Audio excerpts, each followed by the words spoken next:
సభకు మేము వచ్చాం. అలాగే ఈ సభని ఎంతో దిగ్విజయంగా అందరూ మన హిందూ బంధువులైన చాలా పెద్ద ఎత్తుని వచ్చారు.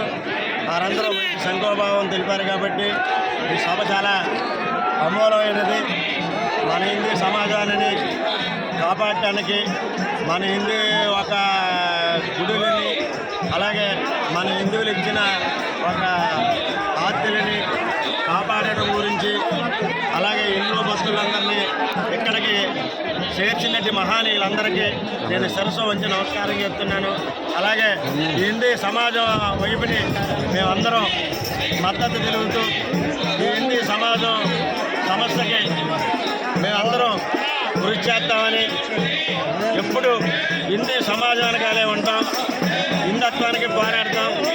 మన గుడులు మన ఒక సంస్కృతి కాపాడటం గురించి మా స్వామీజీల వెనకాల ఎప్పుడూ గట మేము ఎన్ని వెనకాలే ఉంటామని ఈ సభాముఖంగా మన హిందూ బంధువులందరికీ ఇటువంటి సమస్యలు ఎక్కడ జరిగినా మనందరం వెళ్ళి మన హిందుత్వాన్ని కాపాడుకుంటూ మనం హిందువులుగా పుట్టడం అంటే ఎన్నో జన్మాలు చేసిన పుణ్యం.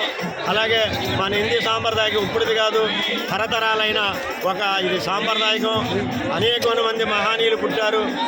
భక్త దుకారి, భక్త ప్రహ్లాదుడు, అలాగే తుమ్ముదురుడు, నారదుడు ఎంతోమంది మనకి సంస్కృతాన్ని అప్పచెప్పారు. కాబట్టి ఈ సంస్కృతాన్ని మనం జాగ్రత్తగా వారు ఈ మహానీయుల్ని ఎదరబెట్టి మన వెనకాలండి నడిపించుకుందాం.